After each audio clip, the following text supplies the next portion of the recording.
നിശയുടെ ഗൗരവം പാറിമറിഞ്ഞപ്പോൾ ഗ്രാമത്തിലെ കാടിന്റെ അകത്തേക്ക് കടന്നു പോകുന്ന പാതയിൽ വറ്റിയ ഇളം കാറ്റ് മാത്രം. ആ വഴിയെ നടന്നു വന്നത് ഒരൊറ്റയാൾ, അനൂപ്. കയ്യിൽ വെളിച്ചം നൽകാൻ ഒരു പഴയ പെട്രോമാക്സാണ്. അതിന്റെ ദാഹിച്ച വിളക്കിന്റെ കിടിക്കൽ മാത്രം അയാളെ കൂടെ നടന്നു.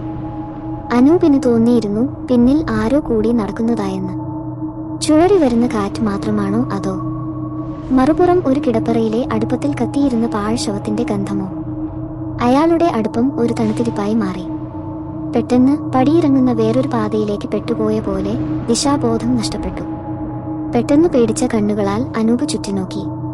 മറുനാടൻ മരങ്ങൾ മരിച്ചവരുടെ നിഴൽ പോലെ കാൽവിരൽ നീട്ടിയപ്പോൾ അതിനുള്ളിൽ നിന്നും ഒന്നുകൂടി അയാളെ നോക്കുന്നതായി തോന്നി. പെട്ടെന്ന് പെട്രോമാക്സിന്റെ പ്രകാശം കുഴഞ്ഞു. കറുത്ത ഇരുണ്ടിയിൽ ആരോ കാതിലേക്ക് ശബ്ദിച്ചു, "വളരെ വൈകിയിരിക്കുന്നു." അനൂപ് വെറുപ്പോടെ പിന്നോട്ട് തിരിഞ്ഞു. എങ്കിലും അവിടെ ആരുമില്ല. ഒറ്റ ചിറകു കൂടിയ ഒരു കോഴിക്കിളി പൊങ്ങി പറന്നു കാറ്റിൽ ചിതറിയൊലിച്ചു. നെടുവീർപ്പോടെ മുന്നോട്ട് നടന്ന അനൂപ് ഒരു പഴയ തറവാട് കണ്ടു. തകർന്ന വാതിലുകൾ, തറയിലേക്ക് വീണുകിടക്കുന്ന ചുവർഭാഗങ്ങൾ.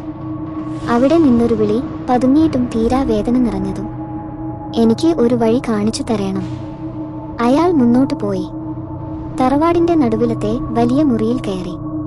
മരിച്ച ഒരാളുടെ ചിത്രങ്ങൾ മതിലിൽ പതുക്കെ പച്ചപ്പേറിയ നിന്നു. അപ്പോൾ ഒരു കനൽപ്പിഴകും പോലെ അവിടെയുള്ള ഒരു ചിത്രം ജീവിച്ചു പാറത്തുടങ്ങി. ചിത്രത്തിൽ നിന്നൊരു കണ്ണ് വീണ്ടും അനൂപിനേക്ക് തിരിഞ്ഞു. ഒരു പുഞ്ചിരി, മരിച്ചവരുടെ. അനൂപിന്റെ ശ്വാസം അവിടെ എത്തുന്നതിന് മുമ്പേ മുറിയുടെ വാതിൽ പൂട്ടപ്പെട്ടു.